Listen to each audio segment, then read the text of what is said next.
kasih. Kasih juga merupakan hal yang paling besar di antara semua hal di tengah dunia ini. Kalau kita membuka 1 Korintus 13 ayat 13 di sana jelas dikatakan, demikianlah tinggal ketiga hal ini, yaitu iman, pengharapan, dan kasih, dan yang paling besar di antaranya ialah kasih. Sungguh luar biasa. Iman, ya pengharapan, dikalahkan oleh kasih. Yang paling besar, karena inilah inti ajaran Kristen. Ketika seseorang siap untuk menjadi pengikut Kristus, menjadi Kristen, maka mau tidak mau, suka tidak suka, mereka harus siap hidup dalam kasih. Amin. Ya. Siapa di antara kita yang pernah berkata dengan tetangga, dengan saudara, dengan teman sekerja, dengan orang lain? Ada di sini di antara kita. Atau siapa di antara kita yang pernah bermasalah dengan orang lain, kemudian orang lain itu menjadikan musuh atas diri kita? Ya pasti di antara kita ada pernah punya perasaan seperti itu. Bagaimana kira-kira perasaan kita ketika berhadapan dengan orang yang membenci kita? Ketika berhadapan dengan orang yang tidak pernah respect dengan kita?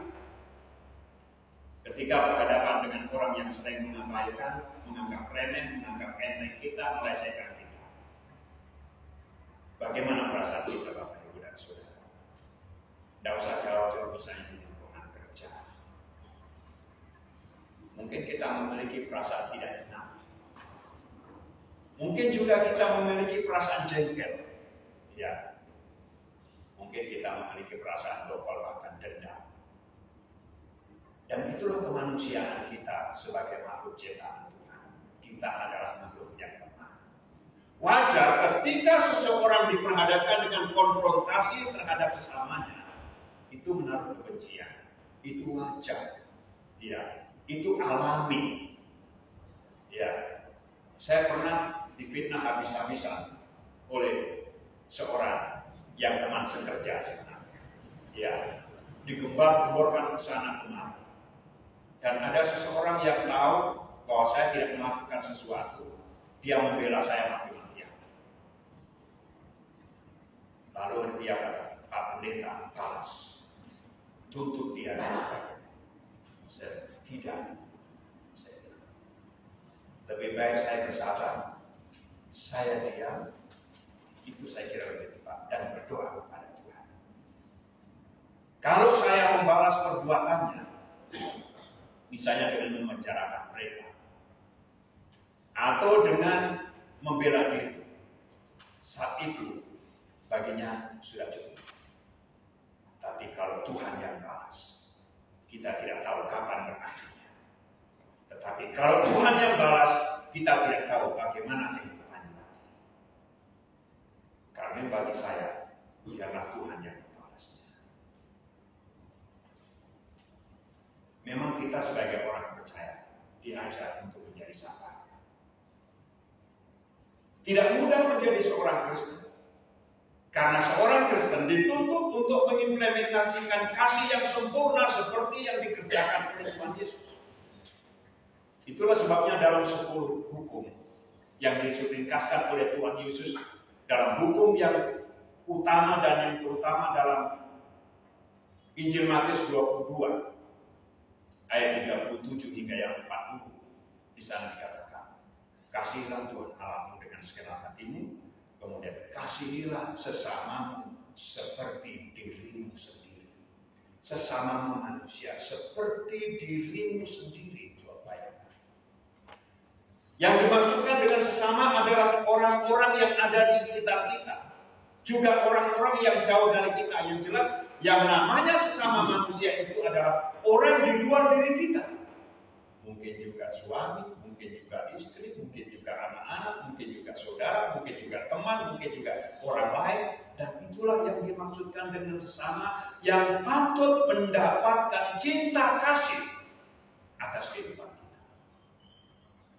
Karena itu Bapak Ibu dan Saudara, dalam perikop bacaan kita ini tadi sangat jelas sekali apa yang diajarkan oleh Tuhan kepada kita sebagai orang percaya.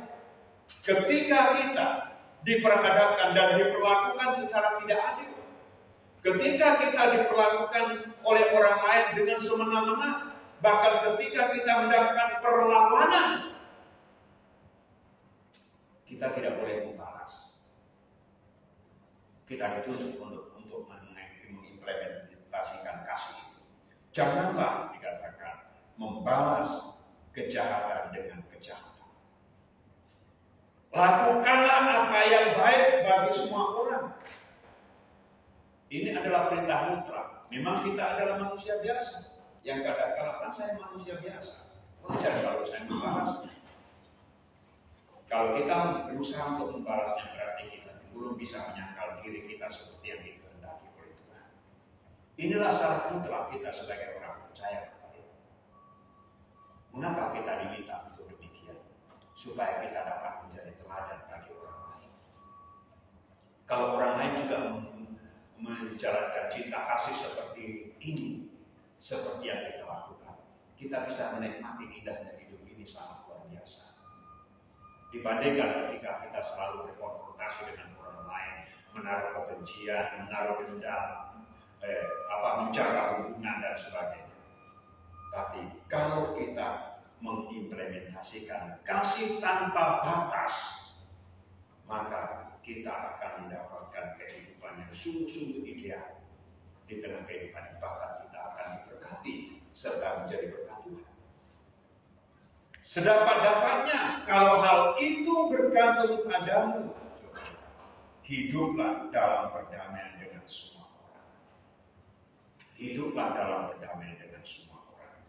Bapak, Ibu, dan Saudara, ya, hidup ini akan memiliki makna yang luar biasa. Hidup ini akan kita rasakan indahnya dan nikmat kalau dalam menjalani hidup kita selalu mengalami damai.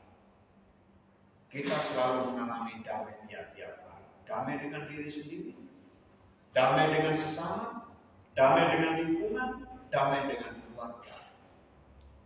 Coba kalau di tengah-tengah pekerjaan, kita tidak damai dengan satu orang saja di tengah pekerjaan kita di sekitar kita. Bagaimana perasaan kita?